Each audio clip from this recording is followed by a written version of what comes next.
So we have a very interesting topic, Siddharth. Thanks for joining us. Thank you. First, I mean, first-gen entrepreneur setting up a tech skills university. Give me a sense of the journey, just to begin with. Sure.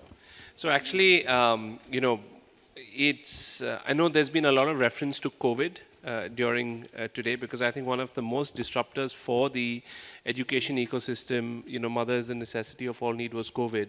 And in fact, our university was set up in the throes of COVID just last year.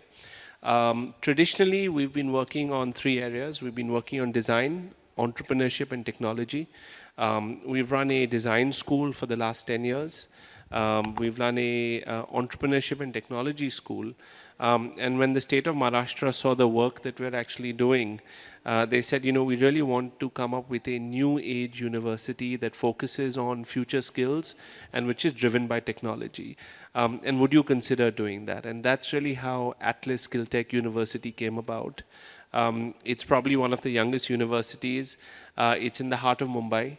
So one of our focuses for the university is industry integrated learning, and we felt that being in the heart of a metro, giving access to both in terms of key talent, in terms of opportunities for students. So it's really a 21st century startup university, if I can call it that.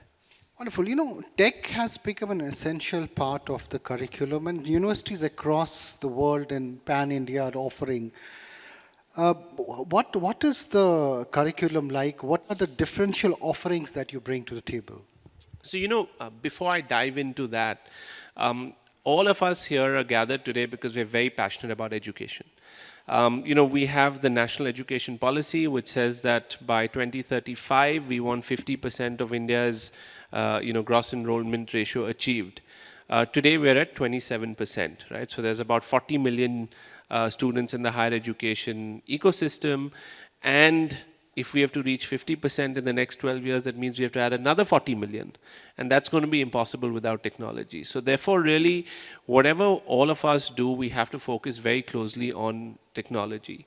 Some of the things that we're actually doing, because obviously, one major mandate for us is access. So how do you reach out to the unreached, right? So again, technology plays a very important part there. How do you personalize learning? Because everyone learns at a different pace. So, you're moving from chatbots to edbots, right? Each individual has their, I would say, virtual learning assistant who helps them go through their academic journey. It's a lot more immersive. Professor Mara was talking about AR and VR and how we're actually using these revolutionary technologies to bring down the cost of not only expensive labs, but also give, I would say, children an experience that they could never have. So, if you're doing a metaverse retail project, you're actually setting that up using this technology. If you're taking a liberal arts subject, you can actually explore the historical sites of the world without having to spend a couple of lakhs to get there. And I think the most important piece is the insightfulness that tech brings. Because what happens is with the data that you get and the analytics that you get, you can actually help each individual improve their learning. So for us, this backbone, and I do believe we're moving away from this concept of Internet of Things to Internet of Education, where everything is going to be combined. What we're also seeing, I know there's a lot of debate on employability and unemployability, that are we creating unemployable graduates and do we not have the right talent for the jobs that are out there? So the areas that we have really picked up are, of course, design, because I think India can really be a value-added provider to the world when it comes to things like UI, UX, because we've done it in technology before. We've been the back office of the world. It's an opportunity to become the front office of the world. So design with UI, UX is very important. The entire piece, we have great technical education, and therefore artificial intelligence and machine learning and services related to that also is a big opportunity. But I also think the fundamental challenge of India is that we don't have enough jobs. And therefore, we need to create thousands, millions, billions of entrepreneurs who can actually drive job creation, because we've always traditionally been an SME economy. And for all these 40 million that are going to come out of the higher education ecosystem, we need good jobs. Otherwise, you're going to see what happened in the 70s with the brain drain happening again. So that's really our philosophy on higher education and technology. You know, as someone who is kind of a startup, as you mentioned, you know, in this sector and trying to disrupt and bring more value to what is being taught. If you look at the overall, you know, the landscape of higher education in the country, what are the key observations that you have, key disruptions that are needed to make it accessible, fun, if I may use the word, in terms of engagement, you know, and impactful, that you go out with some, not just a piece of paper, but more than that? So one, a big change that we're seeing, and obviously the seminar today and the 40 under 40 is a testament of that, is a lot more younger people are getting attracted to careers in education. And with that comes youth and exuberance, and more importantly, I would say the peer-to-peer connectivity, because most of the new technologies that you see, most of the new aspects of learning that you see, we realize that yes, we have very experienced faculty, but we also have very young faculty, and the learning outcomes that our young faculty are able to achieve are far superior than our experienced faculty, not because of any differential teaching, but it's just that they were born in the same decade or born in the same century, so they're a lot more connected. Digital natives. Digital natives, exactly. So I think we're seeing a lot more youth coming to education. We're seeing a lot more professionals being attracted to the education sector as a whole. You know, it's no longer just industrialists and politicians who are setting up institutions, but it's actually, I would say, young entrepreneurs like me, young professionals who really believe that the way to change the country is by setting up new educational institutions. The other area that we see is the openness amongst Indian institutions to collaborate with each other. So it's no longer about just getting international associations, but actually like-minded institutions coming together.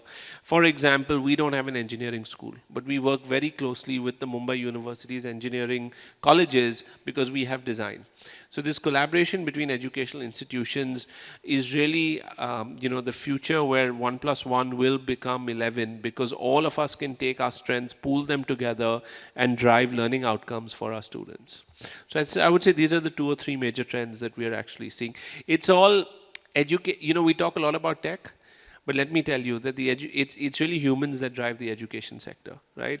And the advantage about tech is it's taking away all the boring things and allowing all of us to do things that we like, which is, you know, understand the emotional, social challenges that our students are facing, spend more time with them on coaching and mentoring. All the administration, grading, marking can all happen on tech and blockchain. So, you know, I would say it's a win-win for us at this stage. You know, post-COVID, I mean, even during COVID, you know, the adoption of digital has become mainstream. Now it's acceptable. You can have a digital class and, you know, it's pretty acceptable and taken seriously.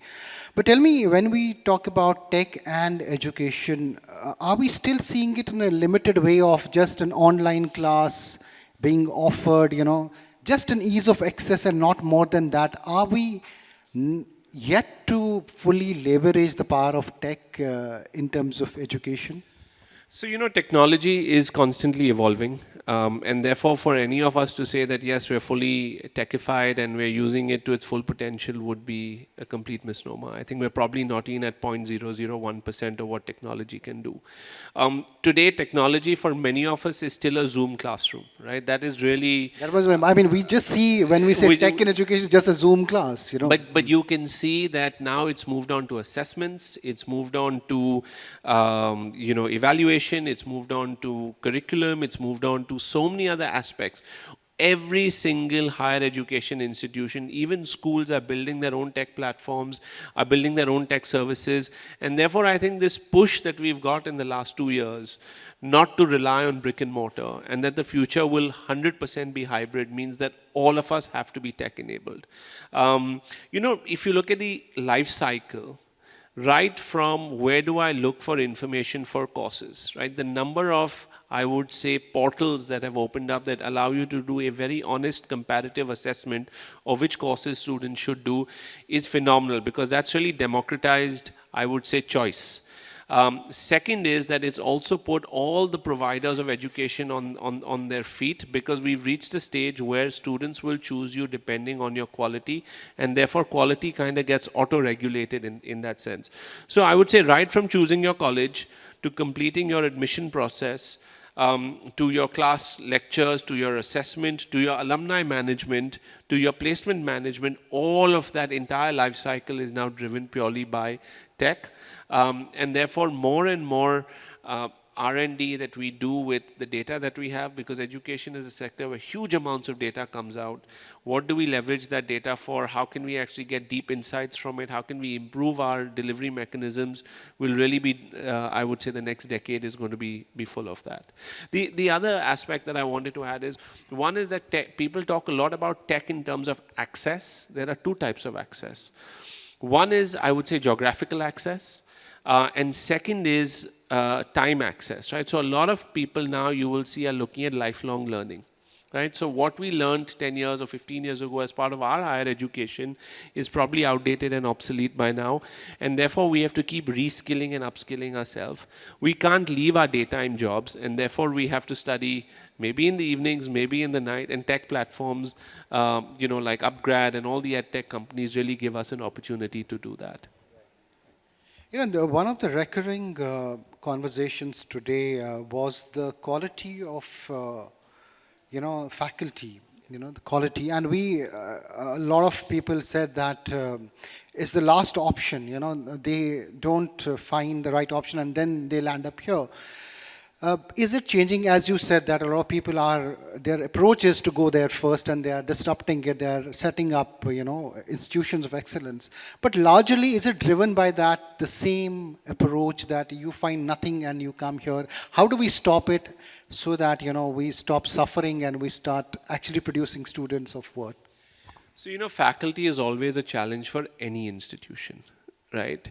But I would say over the last decade or so, especially with the setting up of many high-quality private institutions, becoming an academician has become very aspirational, one. Second is, I also believe, and you would see that the regulator is also changing a number of its regulations to actually bring in a lot more talent into the education sector. Just last month, they've announced Professor of Practice, which allows people from industry to seamlessly switch into higher education. They're coming up with a special scheme for artists as well as scientists to come into education so that they can really drive, I would say, the next frontier. So we see a lot of systemic changes, which are making it easy for this movement of people from one part to the second part.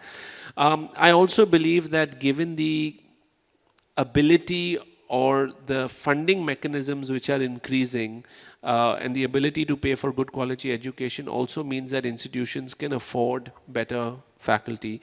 But I think it's not only about affordability and last choice, but it's also about creating an ecosystem of excellence, because many of these people are driven by an ecosystem of excellence, are driven by academic autonomy. How do you find the right balance between institutional goals and academic autonomy, as well as opportunities to really build new knowledge within our country, which will really drive, I would say, a lot more people coming back into our ecosystems. It's a profession of first choice for me. It's a profession of first choice to many of us who are here. So I think that gap will reduce.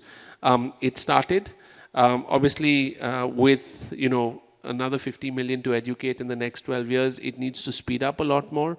But again, that's where, till that happens, technology, disruptive technologies will play a role in, I would say, increasing the gross enrollment ratio of the country.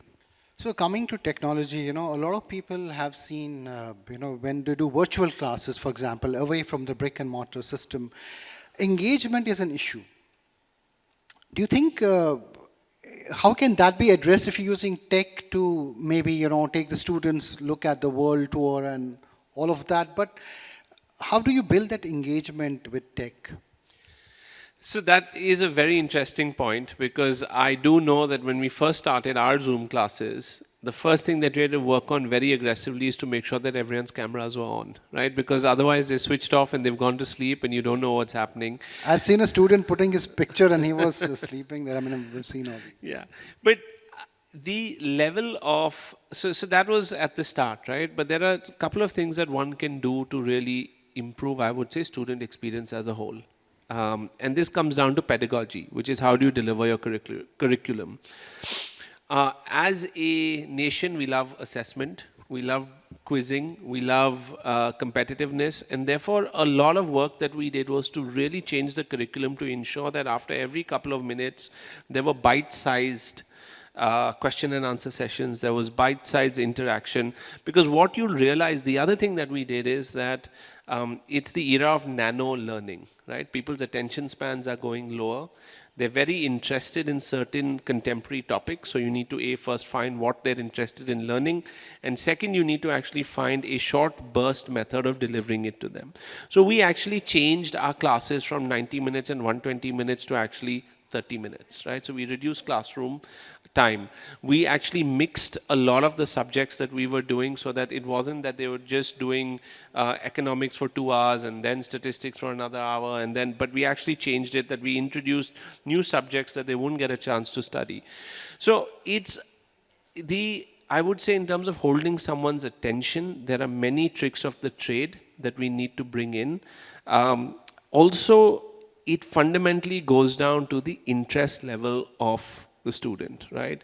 If I can bring in a guitar and play one of their favorite songs before class starts, you'll have everyone with you, right? So I think it's about flexibility on both sides. We also realize that the quality of delivery, what happens is that the quality of delivery in our case went up. And I'll tell you why. Because every morning the teacher would wake up and say, hey, this is a new platform. I don't understand this platform. I need to prepare more. I need to deliver more. It's not my regular surrounding. How do I give my best? And it's actually, you had all these teachers who put in so much more because they had an unknown platform that really the quality of education improved far significantly for us. So, what are some of the big disruptions taking place as far as tech and education in India are concerned, which are being offered and, at the university level? What all is there, So, again, there are, I would say, 4 or 5 very crucial changes that are happening currently, right? So, one, if I talk on the administrative side, I know in the assessment there was a lot on cheating and a lot on the assessment, validation of assessment. But this policy of this technology of blockchain. So we're seeing a lot more universities use blockchain in their administrative functions, especially when it comes to keeping student records and student grades, because that is actually a worldwide open system of analysis of our student records, which is actually fungible across the world. So you'll see a lot more of that come in. So it goes from, I would say, physical records and transcripts and certificates to actually having a locker on the block, as they call it. Second is, the whole immersive learning through the metaverse, because a lot of these experiences can be recreated, shop floors can be recreated, retail stores can be recreated, labs can be recreated. So really the learning that they have there will be a lot more relevant. Third, I would say, is really about artificial intelligence. Because today we can predict basis the grades of a student, basis the behavior of a student, what their eventual learning outcome will be, what their eventual level of attainment will be, and how can we actually give them input before they fail to be successful. So a bit like Minority Report, right? So if you remember that movie, you knew the murder was happening before it happened. And therefore, I think by far that will be the most powerful move that we have. And I would say the last one is around coaching and mentoring. So using technology platforms to deliver personalized coaching and mentoring. Because at the end of the day, all our classrooms are the same. The topics being taught, the curriculum being taught, the content being taught, it doesn't change very much. But what's important is, I would say, the situational learning from experienced people. And therefore, the ability to coach and mentor on your cell phone hundreds and hundreds of students is what will really make a big difference. So that's what we're actually seeing across the board. Before I open this forum for some questions, I want to ask you that what has been your learning, after setting up this university so far? What are the biggest takeaways for you? So, the biggest takeaway I would say by far is, how do you get committed people to believe in a vision, right? Because, in India we have such great talent, right? But it's all about aligning people, getting them to understand what the vision is and getting them to commit to a vision and alignment of vision along with what they believe, right? So that's one. Second, I would also say is that, our biggest strengths in educational institutions, which we often don't leverage, are our students, right? It's not only about the 200 faculty you have, but it's also about the 5,000 students you have. The level of energy, excitement, the level of, I would say, commitment that the students bring to the table can really help you drive any project you want, right? Especially when technology is changing on a day-to-day basis, you don't understand it, you need to reach out. It's the world of social media, digital media. Student services and student experience, I would say, by far is one of the most important elements of building a university, because your students are your stakeholders, they're also your ambassadors, they're also going to come back to you as recruiters, and hopefully also as donors, which the culture is not yet there in India, but alumni will play a very important role in funding higher education systems. So for us, any institutional building is only as important as its people. And therefore, people must be prioritized, and alignment of people's goals to the institutional vision is very important. Everything else is incidental. I think I just love the last point which you made, and I think very vital also, that aligning everybody in all the stakeholders to the vision. That is, I think, very important what he said, and it starts not only from the top man, but even the security guard, the housekeeping, and everyone. Once they start believing that vision, and I think the key challenge I think comes is drilling down that vision, because same vision can have different meanings to different people, and when we try to consistently put across so that everybody is able to understand as envisioned, I think that is a great job done if any institution can do that. So congratulations and all the best. We're still learning, we're still trying every day, but we keep focus on that. So thank you for supporting that view. That means a lot. Okay, let me ask you this question. What technology, when we use technology, of course, there was a trend earlier, which I touched upon in an earlier panel, having a 100-acre, 200-acre campus, Will technology make it irrelevant from here on? What will be the face of higher education, when tech is involved so deeply in your pedagogy? So, I'm from Mumbai, so 100, 200 acres is really, unheard of anywhere in the western part of Maharashtra. The future is going to be hybrid. Yes, there will be opportunities to co-locate nearer to industry. So campus sizes may go down, but of course campuses are also places for immersive learning, right? Social learning is also very important. One thing that we realize in this period of COVID is, whereas they may have done very well on their academic front, but on the social front they did not score so as well, right? Because when we talk about 21st century skills like collaboration, teamwork, communication, it's important to be in a physical surrounding. So I don't believe that campuses will disappear. I think campuses will become a lot more efficient. They will be able to, in fact, in 100 acres, if you can only have, 10,000, 20,000 students. With technology, 100 acres will be able to do 50,000 students, because you'll have hybrid, you'll have off-campus locations where you can beam your classes, which are of great quality. You'll have students moving from location to location. So the physical edifice of higher education or school education will never disappear. CapEx will still be a huge expense item on most higher educational institutions, but I would say that this hybrid provides us an opportunity that we've never had before. And if we leverage that properly, I truly believe that the ambitious figure of 50% gross enrollment ratio by 2035 can be achieved. And probably that's the push that we're getting right from the government, that look not only at your physical campuses, but also look at technology-enabled delivery in different parts of the country. We believe with 5G coming in, I was in college when they were talking about 4G, but with 5G coming in, we'll see another level of democratization of higher education and school education, where cell phones will probably be the classrooms of the future. I'm Meha Mathur from Businessworld, and during the day we have talked about a lot of talk about disruptions. I want to know from you.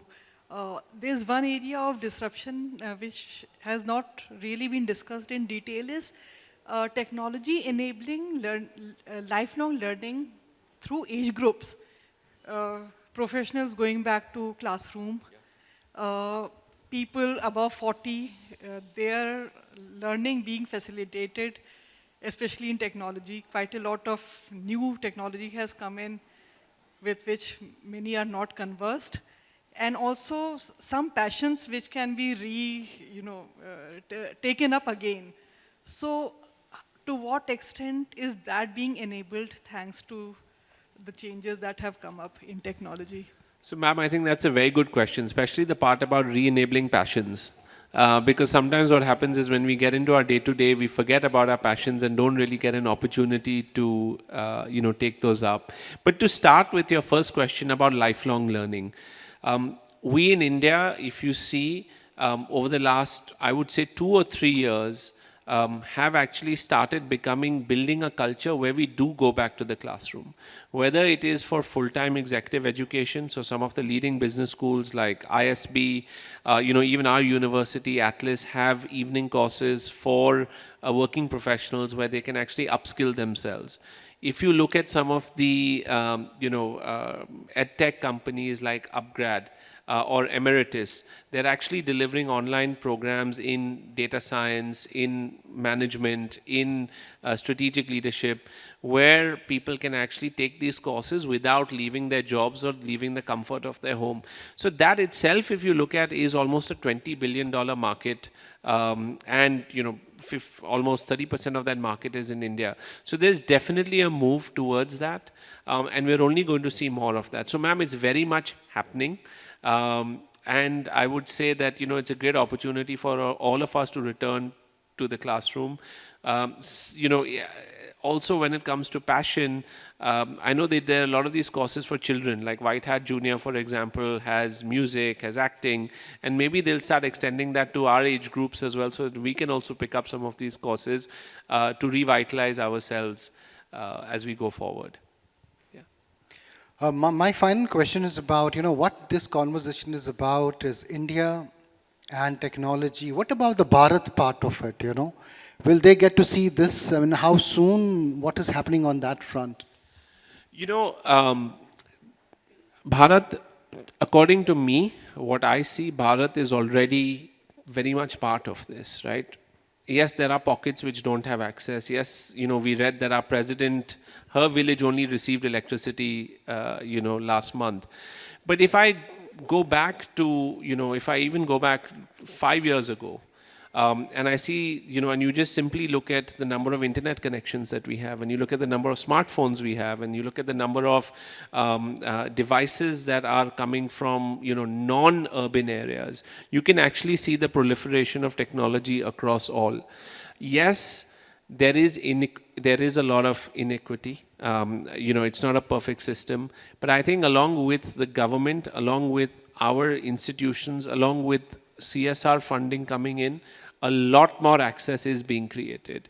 Even if we look in our own houses or look at people who support our ecosystems who may not be from the same socioeconomic strata as we are, their children learning was uninterrupted during COVID because we were able to actually work with all of them to get devices. So I think the government has some very effective mechanisms of digital devices reaching everywhere through Geo and now through 5G and through other endeavors. Data is actually, connectivity is reaching. It may not be as quick as we want it, but I don't think that they're going to be left behind. I think it's a question of equalization, and I think in the next 2 years you'll see a lot more of that happening. Thank you. Thanks, Siddharth, for this wonderful Thank you very conversation. much, and- Lovely talking to you. And thanks to the audience for being the patient listener and interactive as well. If I request Aditya if he's around to take over. Thanks. Thank you. Thank so you, much. everyone. Thank you. Good evening. Thank you.